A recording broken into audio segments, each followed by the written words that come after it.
Assalamualaikum warahmatullahi wabarakatuh.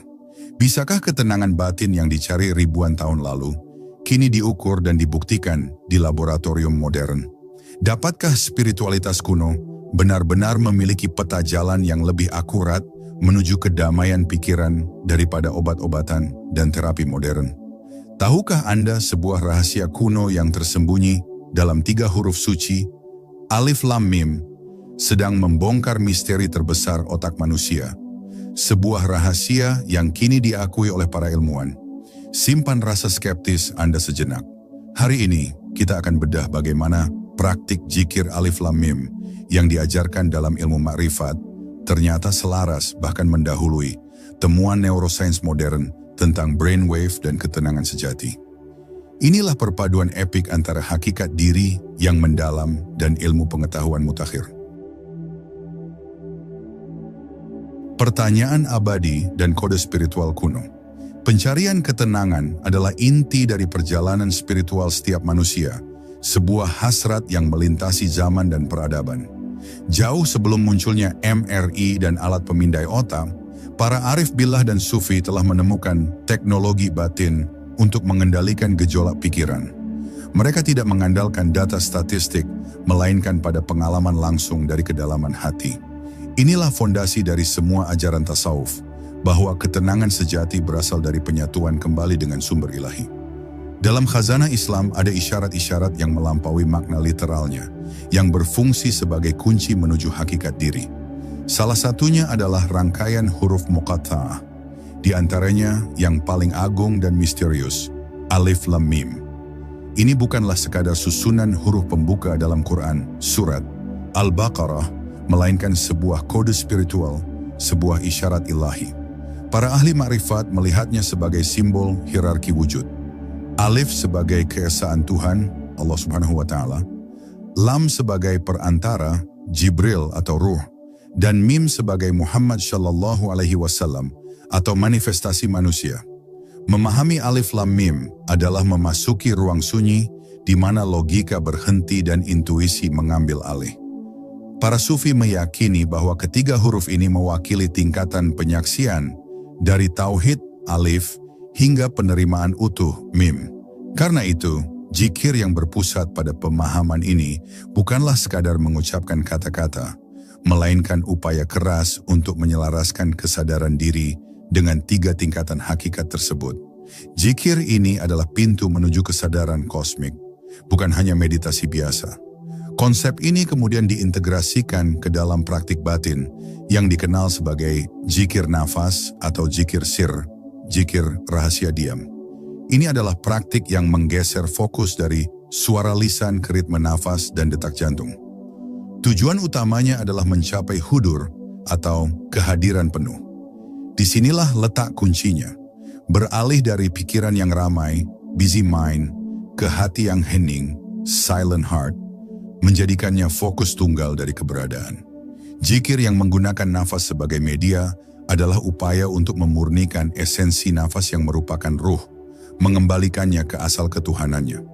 Dengan setiap tarikan dan hembusan nafas, praktisi berusaha menghadirkan kesadaran tentang Tuhan, memotong rantai pikiran yang berkelana. Praktik inilah yang secara fundamental mengubah cara kerja pikiran. Inilah misteri yang akan kita bongkar. Bagaimana metode spiritual yang menargetkan hudur dan kehadiran hati ini ternyata memiliki korelasi langsung dan terukur dengan apa yang ditemukan oleh para ilmuwan syaraf tentang aktivitas otak. Spiritualitas dan sains bertemu di titik ini. Tujuan spiritual tertinggi dari praktik ini adalah mencapai fana, peleburan diri, atau setidaknya hadirat al-qalb, kehadiran hati pikiran jernih, yang merupakan kondisi ultimate ketenangan. Kondisi inilah yang oleh sufi disebut sebagai kebahagiaan abadi yang akan kita ukur dengan parameter ilmiah. Merangkai tasawuf dan neuroscience. Untuk memahami fenomena zikir Alif Lam Mim secara holistik, kita harus membedah tujuan utamanya dari sudut pandang tasawuf. Para sufi tidak sekadar mencari rasa rileks. Mereka mencari pembebasan total dari ilusi diri, yang mereka sebut fana. Fana adalah puncak dari hadirat al-qalb, sebuah keadaan di mana hati sepenuhnya sadar, bebas dari kegelisahan masa lalu dan kecemasan masa depan. Zikir Alif Lam Mim adalah katalisator untuk fana, karena ia memaksa pikiran untuk merenungkan makna keesaan, perantara, dan manifestasi. Proses kontemplasi ini memindahkan pusat perhatian dari ego yang bising ke dimensi batin yang lebih sunyi. Dalam ilmu makrifat, ketiga huruf ini dipandang sebagai vibrasi primordial yang menenangkan gejolak nafs, ego. Ketika zikir dilakukan secara sir, rahasia, dalam hati atau nafas, ia menjadi sebuah operasi batin yang sangat halus. Ia tidak melibatkan otot vokal, melainkan hanya kesadaran murni. Zikir sir ini adalah kunci untuk mengaktifkan pusat-pusat kesadaran yang tersembunyi, mempersiapkan hati untuk menerima cahaya. Transisi dari zikir lisan ke zikir sir atau zikir nafas inilah yang secara neurologis sangat penting. Dengan menenggelamkan diri dalam ritme nafas yang teratur dan penuh kesadaran, praktisi secara otomatis menenangkan sistem syaraf otonom. Ini adalah teknik regulasi emosi yang telah dipraktikkan ribuan tahun, jauh sebelum ilmu psikologi mengenalnya. Pakar neuroscience modern mengakui bahwa pernapasan yang disengaja dan teratur adalah cara paling cepat untuk meredam respons fight or flight yang dikendalikan oleh amigdala. Zikir nafas dengan fokus pada hudur mencapai efek ini dengan sempurna, namun dengan dimensi spiritual yang jauh lebih dalam. Maka tujuan spiritual para sufi, yaitu mencapai hadirat al-qalb, kehadiran hati, adalah padanan sempurna dari apa yang dicari oleh ilmuwan. Kondisi optimal otak. Ini adalah kondisi di mana aktivitas prefrontal cortex, pusat kendali eksekutif, bekerja secara harmonis, bebas dari gangguan emosi.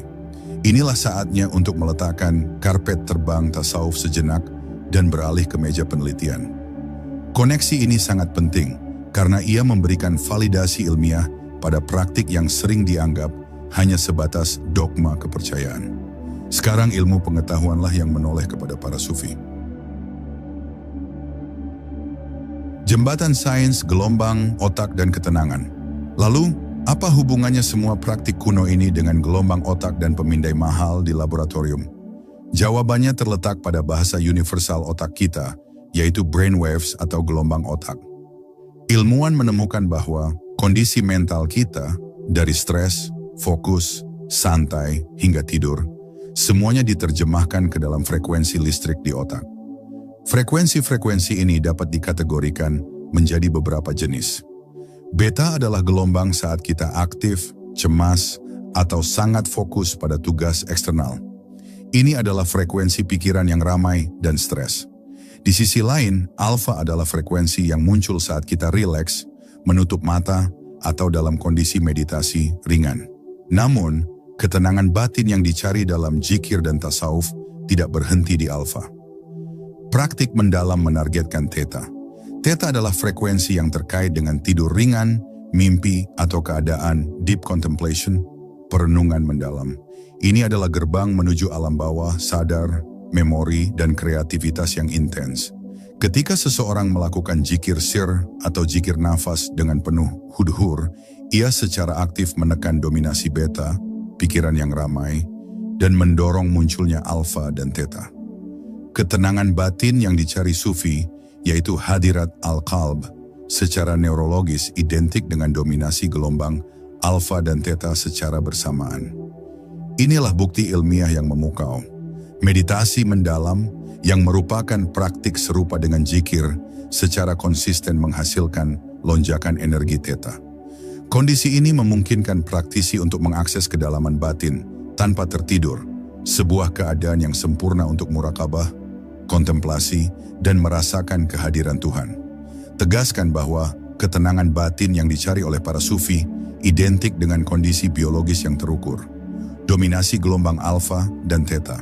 Ini berarti bahwa praktik spiritual kuno adalah metode yang sangat efisien untuk melatih otak agar berfungsi pada frekuensi optimalnya. Kita harus menggarisbawahi, sains modern tidak menciptakan ketenangan. Ia hanya memberikan alat ukur untuk membuktikan efektivitas metode yang telah ada. Ketenangan sejati bukan penemuan baru, melainkan konfirmasi ilmiah atas warisan ma'rifat. Penemuan ilmiah, perubahan struktur otak. Para ilmuwan tidak hanya mengukur gelombang, tetapi mereka juga melihat perubahan struktural pada otak orang yang rajin melakukan praktik meditasi atau zikir mendalam. Ini adalah bukti paling kuat yang menjembatani spiritualitas dengan biologi. Otak sebagaimana otot akan berubah bentuk tergantung bagaimana kita menggunakannya. Studi-studi pencitraan otak, khususnya MRI, pada praktisi meditasi yang telah bertahun-tahun menunjukkan sesuatu yang revolusioner. Ditemukan adanya peningkatan ketebalan pada lapisan gray matter, materi abu-abu di area-area kunci otak. Ini adalah bukti fisik dari manfaat batin. Area yang paling signifikan mengalami perubahan adalah prefrontal cortex, PFC. PFC adalah pusat kendali eksekutif yang bertanggung jawab atas fokus, pengambilan keputusan rasional, perencanaan, dan yang terpenting, regulasi emosi. Peningkatan materi abu-abu di PFC berarti praktisi memiliki kemampuan yang lebih besar untuk tetap fokus dan menahan dorongan emosional. Zikir yang konsisten, terutama yang berfokus pada nafas dan kesadaran murni seperti Alif Lam Mim, melatih PFC untuk menjadi lebih kuat. Ini adalah latihan mental yang mencegah pikiran terseret oleh kekhawatiran dan stres.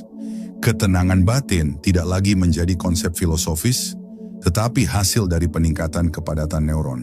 Selain PFC, terjadi juga penurunan volume pada amigdala.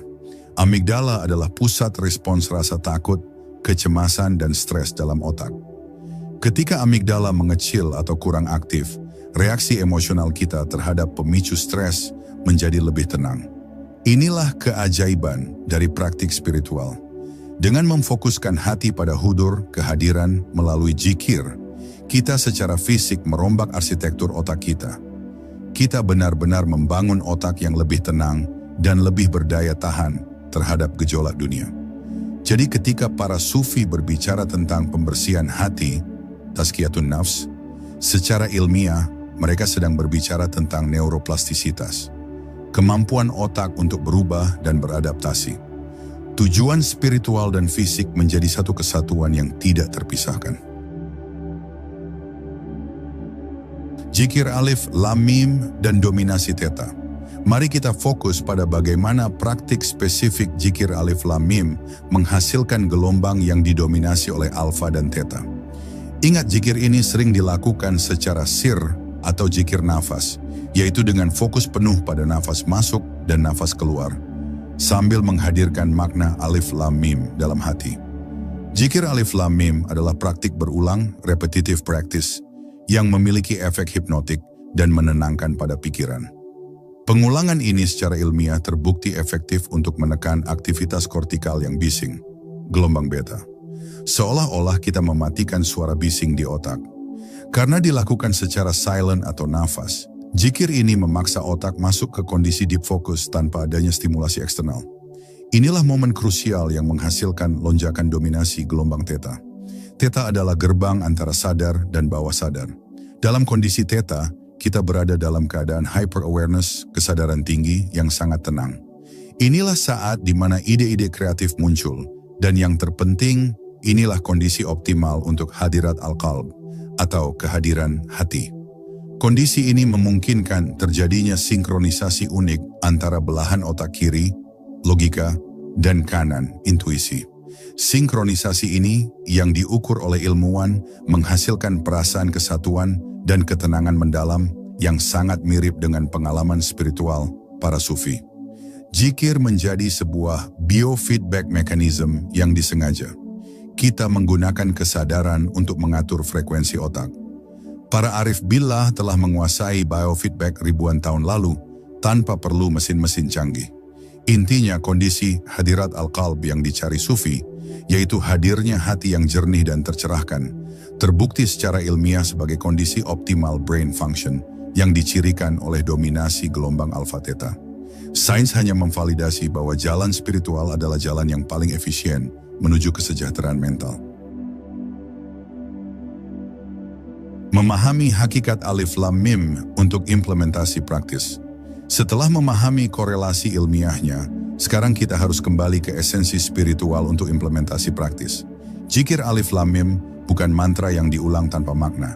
Ia adalah metode untuk mengaitkan penyadaran diri, hakikat, ke dalam praktik.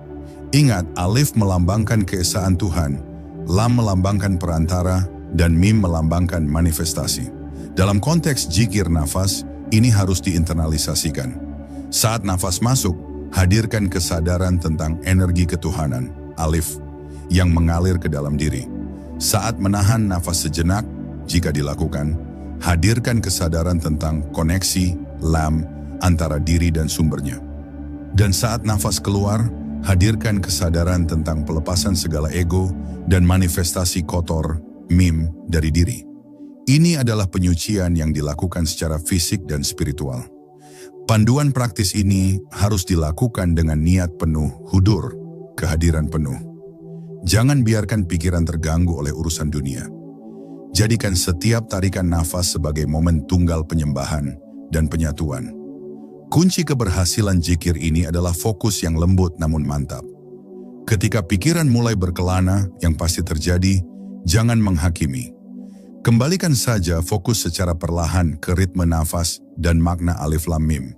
Ini adalah latihan penguatan prefrontal cortex secara sadar. Latihan ini akan melatih otak Anda untuk cepat beralih dari gelombang beta ke alfa theta, yang berarti Anda akan dapat menemukan ketenangan di tengah hiruk-pikuk kehidupan. Anda tidak lagi menjadi korban pikiran Anda sendiri. Manfaat ganda dari praktik ini adalah pencerahan. Spiritual Anda mendapat peningkatan hudur, kehadiran, dan kedekatan dengan Tuhan. Sedangkan secara duniawi, ilmiah, Anda akan merasakan pengurangan stres, peningkatan fokus, dan kesehatan mental yang stabil. Ini adalah investasi terbaik bagi jiwa dan raga. Dari stres beta menuju ketenangan theta. Hidup modern didominasi oleh gelombang beta yang tegang, multitasking, notifikasi, dan tekanan pekerjaan yang tiada henti. Kondisi beta yang kronis adalah penyebab utama dari hampir semua penyakit mental dan fisik. Tubuh kita terus-menerus dalam mode darurat. Zikir Alif Lam Mim mengajarkan kita seni untuk keluar dari perangkap beta. Ia memberikan switch batin yang dapat kita akses kapan saja.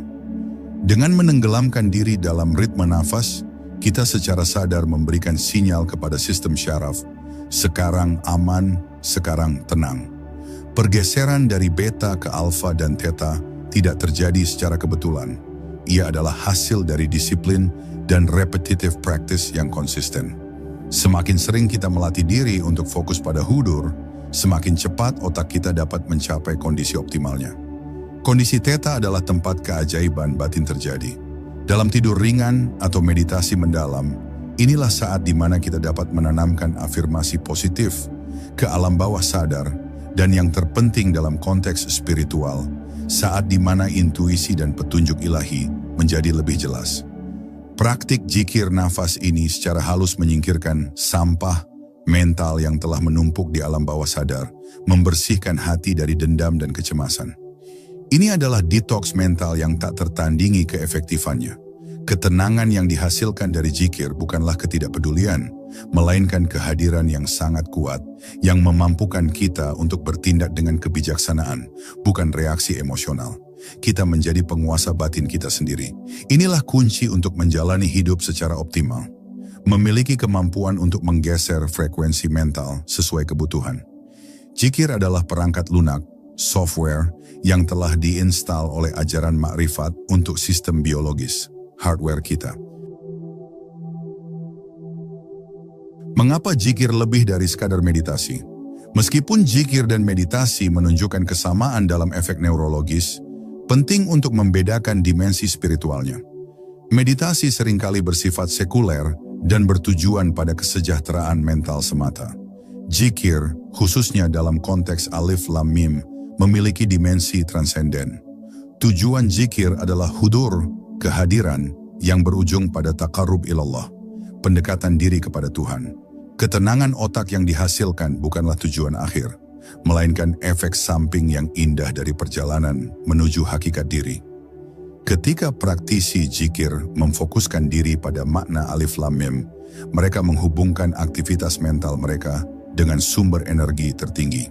Niat yang didorong oleh tauhid, kesaan, memberikan kekuatan dan kedalaman yang melampaui fokus konsentrasi belaka. Zikir membawa dimensi cinta ilahi ke dalam praktik yang menurut beberapa penelitian meningkatkan aktivitas di area otak yang terkait dengan ikatan sosial dan kasih sayang. Ini menciptakan gelombang kasih sayang yang menenangkan jiwa. Seorang sufi yang berzikir tidak hanya menenangkan pikirannya, tetapi juga memurnikan rohnya, tazkiyatun nafs. Proses pemurnian ini memastikan bahwa ketenangan yang dihasilkan bersifat permanen dan fundamental, bukan hanya penenangan sesaat. Dengan demikian, zikir adalah meditasi yang dijiwai oleh makrifat. Ini adalah cara yang lengkap dan integral untuk merawat jiwa, hati, dan otak. Ilmuwan hanya bisa mengukur wadahnya, tetapi hanya arif billah yang dapat menjelaskan isinya. Pencerahan ini harus menginspirasi kita semua untuk tidak memisahkan spiritualitas dari sains. Keduanya adalah jalan yang sah untuk memahami realitas, dengan tasawuf memberikan peta jalan batin, dan sains memberikan kompas validasi. Menjalani hidup dengan fungsi otak optimal. Bayangkan menjalani setiap hari dengan prefrontal cortex yang kuat dan amigdala yang tenang. Itulah yang ditawarkan oleh disiplin zikir alif lam mim yang konsisten. Kehidupan kita tidak lagi dikendalikan oleh reaksi emosional yang impulsif, melainkan oleh kesadaran yang terfokus. Saat kita rutin mencapai kondisi alfa theta, keputusan-keputusan kita menjadi lebih jernih dan bijaksana. Inilah yang disebut oleh sufi sebagai hidup dengan basyirah, mata hati yang tajam. Ini adalah puncak dari fungsi otak yang optimal. Dampak dari praktik ini terasa dalam setiap aspek kehidupan. Hubungan interpersonal menjadi lebih harmonis karena kita mampu merespons dengan empati, bukan dengan kemarahan. Produktivitas kerja meningkat karena kemampuan fokus menjadi luar biasa. Zikir alif lam mim adalah pelatihan ketahanan mental. Ia mengajarkan kita bahwa meskipun tantangan eksternal selalu ada, inti batin kita dapat tetap menjadi pusat kedamaian yang tak tergoyahkan. Ketenangan ini adalah hadiah ganda, sebuah kemuliaan spiritual karena ia mendekatkan kita kepada Tuhan, dan sebuah keunggulan duniawi karena ia menjadikan kita manusia yang lebih efektif dan bahagia. Ini adalah kemenangan untuk jiwa dan pikiran. Oleh karena itu, jadikan zikir nafas ini sebagai ritual harian, bukan sebagai beban, tetapi sebagai investasi terbaik untuk kesehatan mental dan spiritual Anda. Ini adalah cara praktis untuk menjalani ajaran makrifat dalam kehidupan modern yang serba cepat. Kita menemukan bahwa kebijaksanaan kuno bukanlah mitos, melainkan pedoman yang teruji waktu dan teruji secara ilmiah untuk mencapai potensi kemanusiaan sejati. Ketenangan adalah warisan kita yang sah. Kebijaksanaan kuno dan kompas modern. Kita telah melihat bagaimana alif lam mim, kode spiritual kuno, menemukan konfirmasi dalam laboratorium neuroscience modern. Zikir adalah jembatan yang menghubungkan hati yang mendambakan hudur dengan otak yang merindukan frekuensi alfa theta. Kesimpulan dramatisnya adalah, ilmuwan modern tidak menemukan hal baru. Mereka hanya memberikan alat ukur untuk memvalidasi rahasia mendalam yang telah diwariskan oleh para arif billah, ahli makrifat, sejak ribuan tahun lalu. Mereka hanya menemukan parameter dari fenomena yang sudah lama dipraktikan. Praktik zikir adalah bukti bahwa manusia sudah memiliki mekanisme bawaan untuk mencapai ketenangan dan pencerahan. Kita tidak perlu mencari kebahagiaan di luar. Kita hanya perlu tahu cara mengaktifkan potensi batin yang sudah tertanam dalam diri. Ini mengajukan pertanyaan reflektif yang kuat yang memaksa audiens berpikir. Jadi, mana yang lebih dulu, kebijaksanaan spiritual atau penemuan ilmiah? Apakah para sufi menunggu hasil penelitian MRI, ataukah penelitian MRI hanya menangkap jejak dari apa yang telah lama mereka kuasai? Jawabannya ada di tangan Anda, di setiap tarikan nafas zikir yang Anda praktikkan. Zikir adalah kunci yang membuka potensi sejati, potensi yang kini diakui oleh sains sebagai kondisi fungsi otak yang optimal. Mari kita berkomitmen untuk kembali ke sumber kebijaksanaan ini, menggabungkan praktik spiritual dengan pemahaman ilmiah. Gunakan informasi ini untuk memperkuat keyakinan dan disiplin Anda. Akhir kata, temuan ilmiah ini harus menjadi inspirasi terkuat bagi kita untuk lebih serius menekuni jalan tasawuf dan makrifat. Ketenangan sejati bukan hanya janji akhirat, tetapi juga realitas yang dapat diukur dan diraih di dunia ini. Jika Anda merasakan getaran kebenaran dari perpaduan spiritualitas dan sains ini saatnya untuk bertindak. Saya mengajak Anda untuk segera mencoba praktik zikir, nafas sir dengan niat hudur alif lam mim, dan merasakan perbedaannya dalam frekuensi otak dan hati Anda. Bagikan pengalaman zikir Anda, sensasi alfa theta Anda di kolom komentar di bawah. Mari kita bangun komunitas yang berlandaskan makrifat dan kesadaran ilmiah. Jangan lupa untuk subscribe dan bagikan video pencerahan ini kepada siapapun yang mencari ketenangan sejati. Sampai jumpa di perjalanan hakikat diri berikutnya. Wassalamualaikum warahmatullahi wabarakatuh.